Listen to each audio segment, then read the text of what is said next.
Sir 5 సంవత్సరాల నుంచి ఏదైతే నిర్లక్ష్యానికి వదిలేశారో ఈ దాదాపు 80-90% కంప్లీట్ అయింది. అవి ఎక్కడ కూడా చెక్కు చెదరలా యాజ్ ఈజ్గా ఉంది. అంటే మన నిర్మాణం కానీ అంతా కూడా బాగానే ఉంది. అన్నీ పూర్తి చేయడానికి దాని టైం బాండ్ పెట్టుకుంటారా? ఒక 3 years కానీ అలా పెట్టుకుని దానికి మీ సజెషన్ ఏంటి చెప్పండి. మిమ్మల్ని కూడా సజెషన్ సార్, అందరినీ సజెషన్ అడుగుతున్నాం.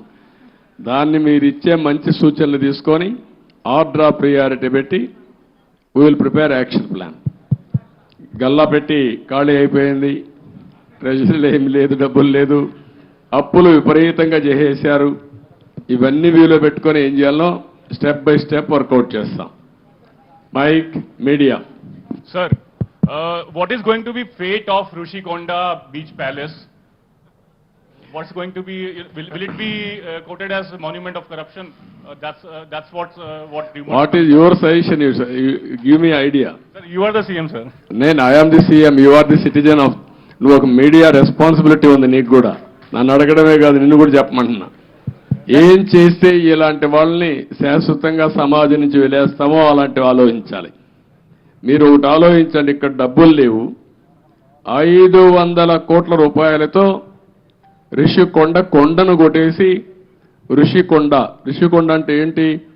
ఋషులు అక్కడ తపస్సులు చేసిన ప్రాంతం అది.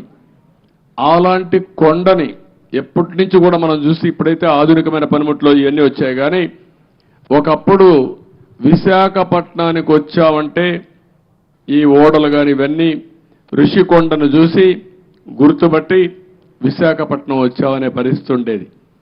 అలాంటి పవిత్రమైన కొండని ఎన్విరాన్మెంట్లకి విఘాతం కలిగించే విధంగా కొట్టేశారంటే మనం గుర్తుపెట్టుకోవాలి. దాన్ని కూడా అన్ని తప్పు ఇచ్చారు. అన్ని మళ్ళీ మాట్లాడతాం. Sir, what about Prajavedika? You have visited Prajavedika and saw the debris there. Are you going to remove the debris and reconstruct the Prajavedika same place, or are you going to make it as a museum?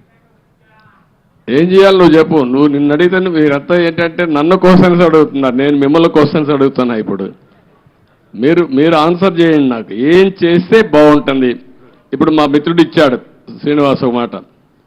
Amaravati ఉద్యమం 1631 రోజులు, 1 + 6 + 3 + 1 11 అన్ని uncle కలిపితే జగన్కు వచ్చిన సీట్లు 11.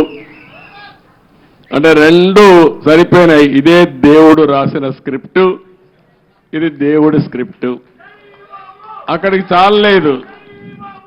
ఈ 11 ఇవ్వడం కూడా కరెక్టా లేదా చర్చ జరగాల్సిన అవసరం ఉంది.